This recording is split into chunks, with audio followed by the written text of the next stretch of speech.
کیا آپ کو معلوم ہے کہ ایئر کنڈیشنز کی کولنگ کی صلاحیت ٹنوں کے حساب سے کیوں ناپی جاتی ہے؟ آپ کو حیرت ہوگی کہ اس کا وزن سے کوئی تعلق نہیں ہے، بلکہ اس کا جواب آپ کے سارے اندازے غلط ثابت کر دے گا۔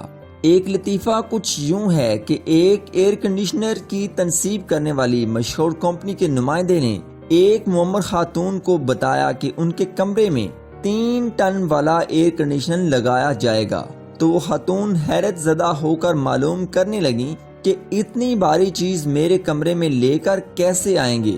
اس خاتون کی حیرت بھی اپنی جگہ ٹھیک تھی، کیونکہ لوگ ایئر کنڈیشنر کے ٹنوں کو اس کا وزن سمجھ بیٹھتے ہیں، جبکہ حقیقت یہ ہے کہ اس کا وزن سے کوئی تعلق نہیں ہے۔ تو پھر ایئر کنڈیشنرز کی کولنگ کی پیمائش ٹنوں سے کیوں کی جاتی ہے، جبکہ یہ تو وزن کی اکائی ہے؟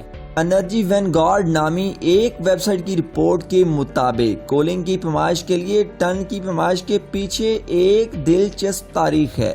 ناظرین، ٹنوں کی پیمائش کے پیچھے ایسا کیا ہے، یہ جاننے سے پہلے جلدی سے ہمارا چینل سبسکرائب کریں تاکہ ہماری نئی آنے والی انفارمیٹیو ویڈیوز آپ تک پہنچ سکیں۔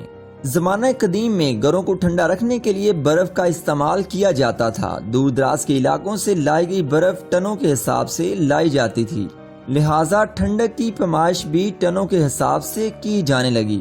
ایئر کنڈیشننگ کے ایک ماہر ایلیسن بتاتے ہیں کہ ایک ٹن کے ایئر کنڈیشنر سے مراد فی گھنٹہ 12,000 برٹش تھرمل یونٹ حرارت آپ کے کمرے سے باہر نکال سکتا ہے۔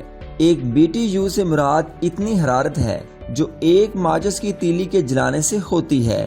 اس لیے اگر آپ کے پاس 1 ٹن برف موجود ہو تو اسے مکمل طور پر پگھلنے کے لیے 2,86,000 BTU حرارت کی ضرورت ہوگی۔ اس حساب سے فی گھنٹہ 12,000 بنتا ہے، یعنی 1 ٹن کا AC 1 گھنٹے میں اتنی حرارت کمرے سے باہر نکال سکتا ہے، یعنی 1 گھنٹے میں 1 ٹن برف۔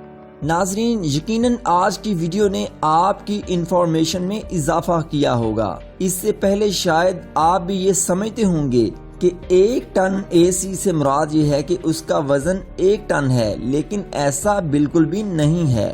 ناظرین، اگر آپ اس طرح کی سائنٹیفک ویڈیوز مزید دیکھنا چاہتے ہیں تو جلدی سے ہمارا چینل وزٹ کریں تاکہ آپ کی یہ خواہش بھی پوری ہو سکے۔